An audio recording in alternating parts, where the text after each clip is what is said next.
Hi hello সবাইকে। আশা করছি তোমরা সবাই অনেক অনেক ভালো আছো। আর অনেক দিন ভিডিও আপলোড না করার জন্য আমি সকলের কাছে যথেষ্ট ক্ষমা প্রার্থী। কিন্তু সরস্বতী পুজোর একটা আপডেট নিয়ে তো আসতেই হতো। তো সেই জন্য আমি গতকাল চলে গেছিলাম কুমোরপাড়া জগন্নাথ পালের স্টুডিওতে। আর সেখান থেকেই আমি এই ভিডিওটা রেকর্ড করেছি। বেশি কথা বাড়াবো না, কারণ এখানে কাজই কথা বলছে, তোমরা দেখতেই পাচ্ছ। এত সুন্দর আর্ট ফর্ম, অপূর্ব, মানে ভাষায় বলার মতো নয় কিছু। এই ঠাকুরটায় যে চালচিত্রটা রয়েছে, ফুল দেওয়া, ফুল পাতা দেওয়া, মারাত্মক। তারপরে এই ঠাকুরটাতে সরস্বতী মায়ের 4টে হাত দেখানো হয়েছে, যেটা নর্মালি হয় সরস্বতীর 4টে হাত। তো অনেক সুন্দর লাগছে দেখতে, আর মুখটাও যথেষ্ট মিষ্টি, কালার করার পর আরও সুন্দর দেখাবে। আর এখানে তো খড়িমাটিও করা হয়ে গেছিলো কিছু ঠাকুরের, আর খুব সুন্দর লাগছিল এই খড়িমাটি। আর এমনি কিছু কিছুতে করা হয়নি। তো এই যে একটা অ্যাবস্ট্রাক্ট ব্যাপারটা খুব সুন্দর লাগছিল। আর এই স্টাইলের প্রতিবারই একটা করে তো থাকেই। এবার যদি একটু ওই দিকটা চলে যাই, অনেকটা সাবধানে চলতে হচ্ছিলো, বাই চান্স যদি হাত পাত লেগে ভেঙে যায় আমার নিজের খারাপ লাগবে ওদের থেকে বেশি, কারণ যথেষ্ট কষ্ট করে এই সব কাজগুলো করা, এত ডিটেলিং, মাটির যে কোনো জায়গাতে, হাঁসের পাখনা, সব জায়গাতে চালচিত্র।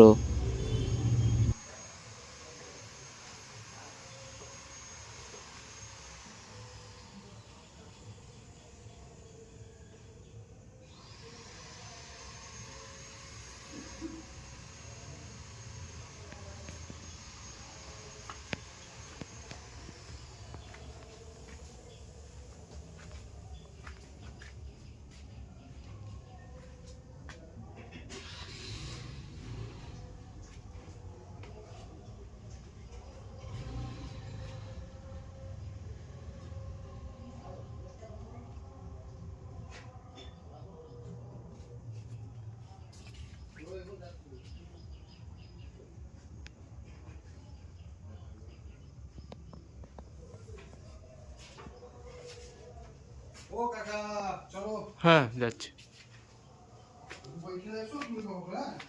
হ্যাঁ হ্যাঁ, কি বলছো বুঝতে পারলাম না। আচ্ছা ঠিক আছে। হ্যাঁ হ্যাঁ ঠিক আছে। ওনারা লাঞ্চ করতে যাবেন বলে আমাকে যেতে বলছিলেন, কারণ স্বাভাবিক কোনো জায়গায় যদি হাত টাত লেগে ভেঙে যায় তো সেটা একটা খুব খারাপ ব্যাপার হবে। এখানের এই ঠাকুরটা খুবই সুন্দর লাগছে দেখতে, সব থেকে বেশি ভালো লেগেছে আমার এই ঠাকুরটা।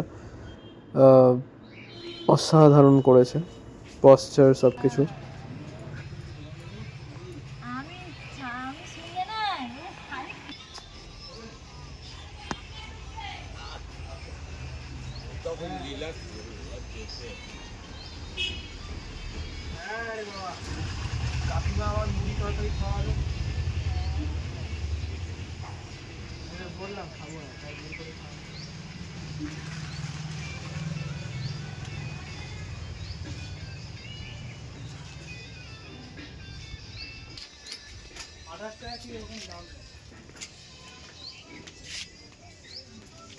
তারপর আমি চলে এসেছিলাম এইখানে, যেখানে অনেকগুলো বেবি ভার্সন অফ সরস্বতী তৈরি করা হয়েছে, যেগুলো খুবই মিষ্টি লাগে দেখতে। আর এবারে অনেকই বেবি ভার্সন সরস্বতী তৈরি করা হয়েছে, কারণ এখন মডার্ন ট্রেন্ডই এটা, যে যে কোনো ঠাকুরই হোক না কেন, সরস্বতী, লক্ষ্মী, গণেশ, সবেরই বেবি ভার্সন হবে। ঠিক আছে, তো এখানে দেখতেই পাচ্ছ যে চালচিত্রগুলো রং হয়েছে। মেন যে সরস্বতীর ফিগারগুলো সেগুলো এখনও কালার হয়েছে, তবে চক্ষুদান বা বাকি ডিটেলিং এখনও বাকি আছে। তো এখানেও একটা বেবি সরস্বতী রয়েছে, খুবই সুন্দর লাগছে এগুলো, ছোটোর মধ্যে অসাধারণ দেখতে লাগছে।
এই জায়গাটাও অপূর্ব লাগছিল। আমি যখন যাচ্ছিলাম অনেক দেখে শুনে যেতে হচ্ছিল, কারণ সব দুটো ঠাকুরই দেখে বুঝতে পারছো দুটো সাইডের ঠাকুর যথেষ্ট কাছাকাছি রাখা, একটু হাত বা কিছু লেগে গেলেই আঙুল ভেঙে চলে যাবে।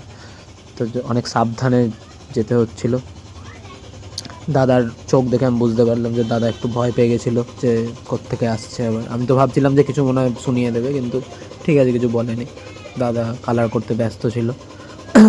খুব সুন্দর দাদাটা পাড়টা টান ছিল, মানে পাড়টার যে রং করছিল দাদা, তুলির টান তো মানতে হবে, অবভিয়াসলি সবসময় ঠাকুর করছে, প্র্যাকটিসও আছে। তো এইগুলো দেখতেই তো কুমোরপাড়া আসা। আশা করছি তোমাদের আমি একটু হলেও এন্টারটেন করতে পেরেছি কুমোরপাড়ার এই সরস্বতী তৈরি পদ্ধতিটা দেখিয়ে। তো যদি তোমাদের একটু ভালো লেগে থাকে অবভিয়াসলি ভিডিওটায় লাইক করে দাও আর সাবস্ক্রাইব করে দাও চ্যানেলে, কারণ এরকম ভিডিও আমি আপলোড করি। হয়তো একটু দেরি হয়, কিন্তু ভিডিও আসবে, তো তার জন্য সাবস্ক্রাইব করাটাও জরুরি।